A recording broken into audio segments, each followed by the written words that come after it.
عزوز سلام تنبصحكم زخوركم تعزبتي كما يتمسيون لو مسون 29 مقابي استدلوا زيناو مسنادو نفلم لنا نمكتالكم بخبر زقدم يرمياس قبر العليه بقدامنت استاتو اب زحلف سالستي اب موشب ماكلات بستقبر مرمرات 43 زيغاتات بكورونا ملكافون ترغاغيتو አገልግሎት ህዝባ መጓዓዝያ ሎሚ በኸፊል ጀሚሩ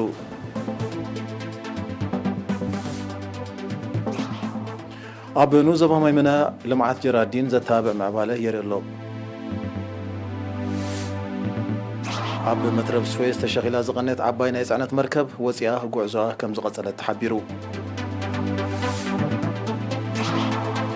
ኣብ ሞዛይክ ሽበራውያን ብዘካይድዎ መጥቃዕትታት ወጻተኛታት ዝርከቦም ዓሰርታት ከም እተቐትሉ ተሓቢሩ ኣብ ኪባ እገዳን ክርደናን ኣሜሪካ ክልዓል ዝጽውዕ ሰላማዊ ሰልፊ ተኻይዱ ኣብ ዝርዝራቱ ሓበሬታ ካብ ሚኒስትሪ ጥዕና ኣብ ዝሓለፈ ሳልስቲ ኣብ መወሸቢ ማእከላት ዞባታት ጋሽ ባርካ ደቡባዊ ቀይሕ ባሕሪ ማእከልን ደቡብን ብዝተገብረ ናይ ላቦራቶሪ ምርመራታት 43 ዜጋታት ብኮሮና ቫይረስ ምልካፎም ተረጋጊጡሎ ካብዚኦም 18 ኣብ ዞባ ጋሽ ባርካ ማለት 11 ኣብ ኣዲባራ 6 ኣብ ኦም ሓጀር ሓደ ድማ ኣብ ዓሊ ግድር ተወሽቦም ጸንሖም እቶም ዝተረፉ 17 ኣብ ዞባ ደቡባዊ ቀይሕ ባሕሪ ማለት 10 ካብ ጊብዶ 6 ካብ ረሓይታ ሓንቲ ካብ ዓሰብ ከምኡውን 5 ካብ ኣስመራ 3 ድማ ካብ መንደፈራ ዞባ ደቡብ እዮም እዚ ከምዚ ኢሉ እንከሎ ኣብ ሆስፒታላት ክንክን ክግበረሎም ጸንሑ 18 ኣብ ዞባ ማእከል 5 ድማ ኣብ ዞባ ደቡባዊ ቀይሕ ባሕሪ ብጠቕላላ 23 ዜጋታት ሓዊዮም ተፋንዮም ኣለዉ በዚ መሰረት ጠቕላላ ቁጥሪ ብኮሮና ቫይረስ ተለኽፉ ዜጋታት ክሳብ ሎሚ 3251 በፂሑሎ 2993 ካብዚኦም ሓዊዮም ዝተፋነው 9 ብመወስተፈልዩ 249 ድማ ገና ኣብ ሆስፒታላት ተዓቂቦም ዝርከቡ እዮም ሚኒስትሪ ጥዕና 29 መጋቢት 2021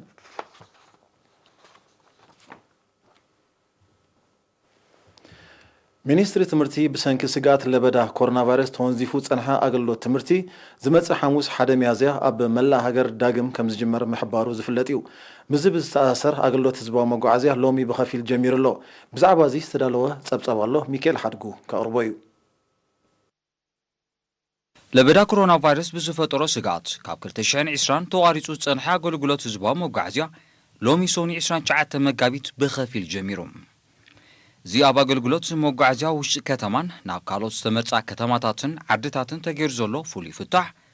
ሓደጋ ለበዳ ኮቪድ-19 ተቐንጢጡ ማለት ስለ ዘይኮነ ዜጋታት ዘድሊ ጥንቃቐታት ክገብሩ ከምኡውን ወፂኦም ዘሎ መምርሒታትን ቅጥዕታትን ብምልኣትን ብጥብቅን ከተግብሩ ይግባእ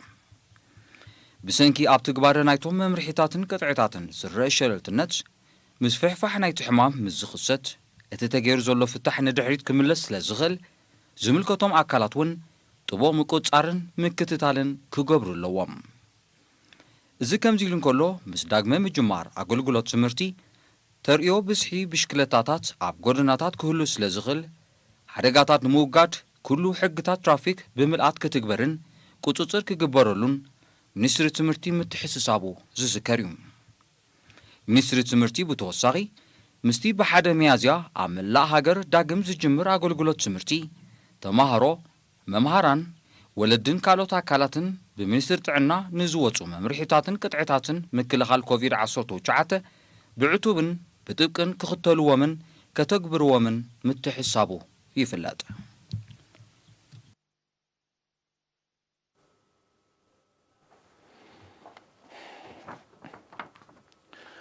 ኣብ ኑዘባ ማይመነ ብመስኖ ዝለምዕ ዘሎ ጀራዲን ዘተባብዕ ገስጋስ ብምዝጋቡ ኣብ መናብሮም ዝምስገን ምዕባለ ከም ዘርአዩ ኣልማዓት ገሊፆም በብእዋኑ ዘጥረይዎ ተመክሮን ብሞያውያን ዝተዋህቦም ምኽርን ኣብ ዝበፂሖሞ ዘለዎ ደረጃ ዓብ ኣስተዋፅኦ ከም ዝገበረ ዝጠቐሱቶም ወሃብቲ ሪቶ ብቐንዱ ኣብ ኣሕምልቲ ኣተኪሩ ዘሎ ንጥፈታቶም ናብ ፍረታትን ምርባሕ ከብትን ንምምዕባሉ ይሰርሑ ከም ስለ ዘለው ደገፍን ምትብዓን ዝምልከቶም አካላት ከይፍለዮም ተማሕፂኖም ንሳቶም ኣስዕቦም ሚኒስትሪ ሕርሻ ክገብረሎም ዝንጸንሐ ምትባዕ ብምጎስ ኣብ ቀጻሊ ናይ መድሃኒት ምሩፅ ዘርኢ ፈልስን ሞያዊ ምኽርን ቀረብ ከረጋግጸሎም ተላብዮም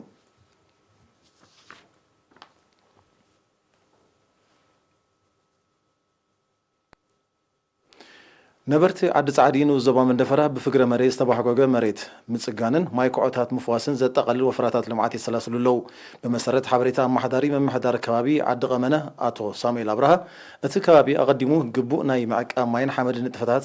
ስለዘይተኻይደሉ ዓመት መጸ ብፍግረ መሬት ክሽርሸር ምጽንሖ ብምሕባር ነዚ ተሪኦን ምፍዋስ ህዝቢ ብኪላታት ሚኒስትር ሕርሻ እናተመርሓ ይነጥፍ ከም ዘሎ አብሪሁ ኣቶ ሳሙኤል አስዕቡ እቲ ብኮም ደረጃ ዝካየድ ዘሎ ወፍራታት ኣድማዓነት ንኽህልዎ ናይ ጋብዮን ደገፍ ክግበረሎም ተማሕጺኑ ዝሰፍሐ ካብቲ ቦፈራታት ዝፍወስ ዘሎ ከባቢታት ዓመት መጸ ብሓያል ውሕጅ ክህሰ ምጽንሑ ዝጠቐሱ ነቲ ስራሕ ዝመርሑ ዘለው ሰሙያ ሕርሻ ብወገኖም ነዚ ንምፍዋስ ነበርቲ ኣብ ሰሙን 2 ግዜ እናወፈሩ ዛለታትን ከትርታትን ይሃንጹ ከም ዘለው ከምኡውን ብኣብነታውያን ገረብቲ ዝትከል ኣስታ 30,000 ፍልሳት ከም እትዓደለ ሓቢሮም ሓላፊ ቁጠባዊ ልምዓት ንዞባ መንደፈራ ኣቶ ማእከለ ተስፋ ሚካኤል በወገኑ ነበርቲ ዓዲ ጻዕዲን ዘካይድዎ ዘለው ስራሕ ብምጓስ ነቲ ናይ ፍግረ መሬት ጸገማት ንምቅላል ካብ ጎቦታት ንዝወርዱ ሩባታት ዓጊትካ ናብ ረብሓ ልምዓት ንምውዓል ብደረጃ ዓዲ ዝውሰር ተበግሶታት ክሕይላ ተሓሳሲቡ ዓዲ ጻዕዲ ካብ ከተማ መንደፈራ ንሸነኽ ሰሜናዊ ምዕራብ 9 ኪሎ ሜትር ርሕቃ ትርከብ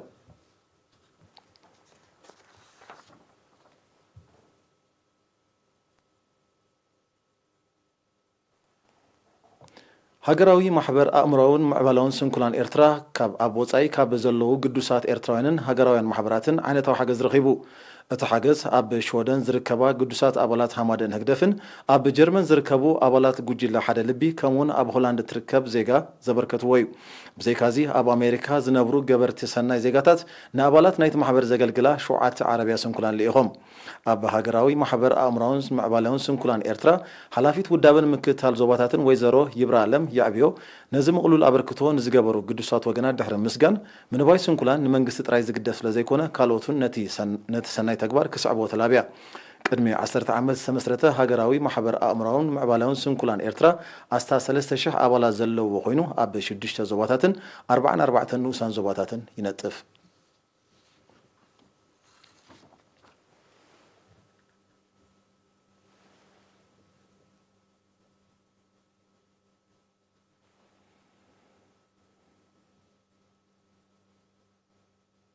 ዝኸበርኩም ተዓዘብቲ ዝስዕብ ኣህጉራዊ ዜና እዩ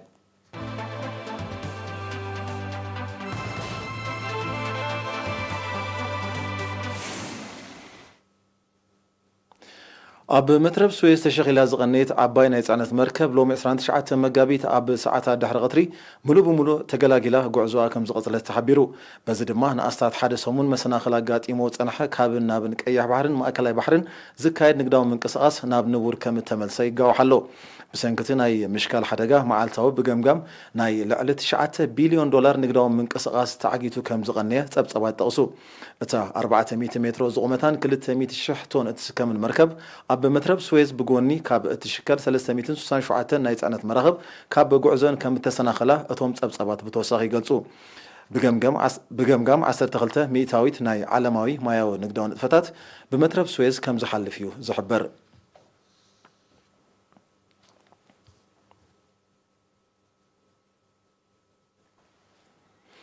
ኣብ ሰሜናዊ ሸነኽ ሞዛምቢክ ሽበራውያን ካብ 24 መጋቢት ብዘካይድዎ መጥቃዕታት ወጻእተኛታት ዝርከቦም 10 ሰባት ከም እተቐትሉ ንሰመት ጸጥታን ምክልኻልን ብምጥቃስ ማዕከና ዜና ሎሚ 29 መጋቢት ኣቃልሐን ሓይልታት ጸጥታ ሞዛምቢክ ኣብ ሓበሬቶም ዜጋታት ብሪጣንያ ደቡብ አፍሪካን ካልኦት ሃገራትን ዝርከቦም 7 ሰላማውያን ሰባት ካብቲ መጥቃዕቲ ንምምላጥ ኣብ ዝፈተኑሉ እቶም ሽበራውያን ብዘካይድዎ ናይ ድብያ መጥቃዕቲ ከም እተቐትሉ ኣፍሊጦም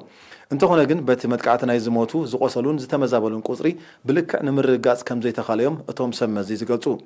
ኣብ ከባቢ ናይቲ ኣስታት 60 ቢልዮን ዶላር ዝግመት ማዕከን عدنا بحرياوي غاز موزامبيك تركب كتما بالما كاند علامه نايزي اب موزامبيك فخم نابله زعب زلو منقسقاس شبراون كوينا كم تركب يزغلص تا كتما بتي كاب 2017 اب زوبا كابو ديلغادو بستلعاله اتقاو ግጭት ተመዛበሉ زعقبلو معسكرات ስደተኛታት ተደኮነላ ኣብቲ ማእከል عدنا ዝነጥፍ ፈረንሳዊ ኩባንያ عدنا ነዳድን ባህራዊ ጋዝን ቶታል ኣብ ዘውጾ መግለጺ ኣብቲ ማእከል عدنا በጊሶ ጸንሐ ኣስታት 10 ቢልዮን ዶላር ዝግመት تحت ቅርጻዊ ስራሓት ከም ዘወንዘፉ ኣፍሊጡ بزيكازي أبت زوبا عندنا نايز نتفا سرعتنيا تاتو قطري أزجو كم زنكيو كوبانيا توتال حبير الله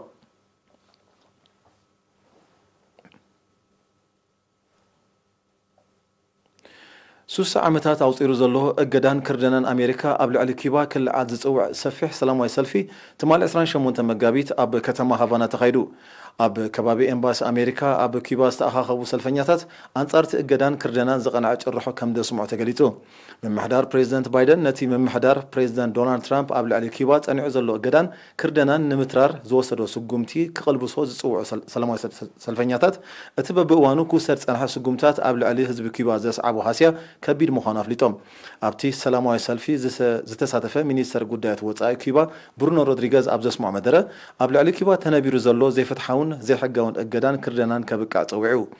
ኣብ እዋን ምምሕዳር ፕሬዚደንት ኦባማ ጽቡቕ ምምሕያሽ ኣመዝጊቡ ዝነበረ ዝምድና ኣሜሪካን ኪባን ኣብ እዋን ምምሕዳር ፕሬዚደንት ትራምፕ ዳግማይ ዝኸፍአ ኣንፈት ከም ዝሓዘ ዝጠቐሱ ጽብጸባት ፕሬዚደንት ጆ ባይደን ኣብ ስልጣን ኣብ ዝመጻሉ ካብ ዝኣተዉ መብጻዕታት ሓደ ዝምድናታት ምስ ኪባ ምምሕያሽ ምዃኑ ይረድኡ ምምሕዳር ፕሬዚደንት ትራምፕ ኣብ ልዕሊ ኪባ ጸንዐ እገዳን ክርደናን ንምትራር ዝዓለመ ልዕሊ 200 ስጉምታት ከም ዝወሰደ ጸብጻባት ይገልጹ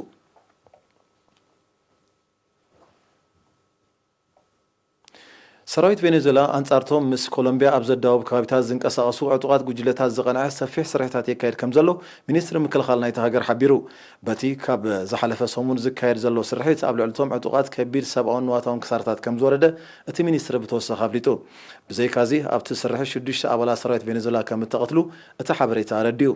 እዚ ከምዚ ኢሉ እንከሎ ብሰንኪቲ ኣብ መንጎ ሰራዊት ቬኔዙዌላን ዕጡቓት ጉጅለታትን ዝካየድ ዘሎ ውግእ ልዕሊ 4,000 ሰባት ካብ ኣባይቶም ከም እተመዛበሉ ተገሊጹ ኣሎ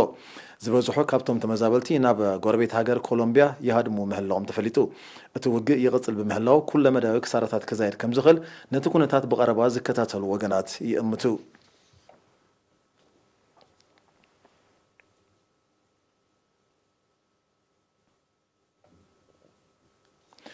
ኣብ ኢንዶኔዥያ ኣብ ምዕራባዊ ሸነኽ ደሴት ጃቫ ኣብ ዝርከብ መጻረዪ ነዳዲ ብዘጋጠመ ሓደጋ ባርዕ ከቢድ ክሳራታት ከም ዝወረደ ተቓሊሑ ብሰንኪቲ ሎሚ 29 መጋቢት ዝተኸስተ ባርዕ ብውሕዱ 15 ሰባት ከም ዝቆሰሉን ዛጊት ቁፅሮም ዘይተነፀረ ዳሃዮም ጠፊ ከም ዘሎን ሰመዚ ኢንዶኔዥያ ሓቢሮም በቲ ባርዕ ኣብ ልዕሊ እቲ ሓደ ካብ ዝዓበዩ ትካላት መጻረዪ ነዳዲ ኢንዶኔዥያ ዝኾነ ትካል ነዳዲ ከቢድ ዕንወት ከም ዝወረደ ተፈሊጡ ጠንቂ ናይቲ ሓደጋ ዛጊት ከም ዘይተፈልጠ ሰመዚ ናይቲ ሃገር ሓቢሮም እቲ ትካል መዓልታዊ 125,000 በርሚል ነዳዲ የጻሪ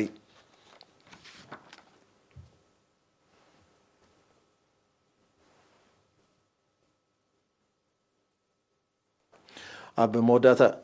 ب28 መጋቢት ኣብ ርእሰ ከተማ ካይሮ ናይ ግብፂ ብዘጋጠመ ሓደጋ ምፍራስ በዓል 10 ደርቢ ህንፃ ብውሕዱ 25 ሰባት ከም ዝሞቱ ማዕከናት ዜና ቀልሐን ብሰንኪቲ ሓደጋ ህሱያት ዝርከቦም 75 ሰባት ቆሲሎም ብምህላዎም ቁፅሪ ሙታት ክዛይድ ከም ዝኽእል ሰመዚ ጥዕና ይእምቱ ኣለው ገለ ክፋል ናይቲ ህንፃ ብዘይ ሕጋዊ ኣገባብ ከም ተሰርሐ ዝሓበሩ ሰመዚ ግብፂ እቲ ሓደጋ ብሰንኩ ዝሰዓበ ክኸውን ከም ዝኽእል ኣሚቶም ኣለው ኣብ ግብፂ ኣብ መንበሪ ህንፃታት ብዘጋጥም ተደጋጋሚ ሓደጋታት ምፍራስን ባርዕን ሰብኣውን ንዋታውን ክሳራታት ከም ዘጋጥም ጸብጻባት የረድኡ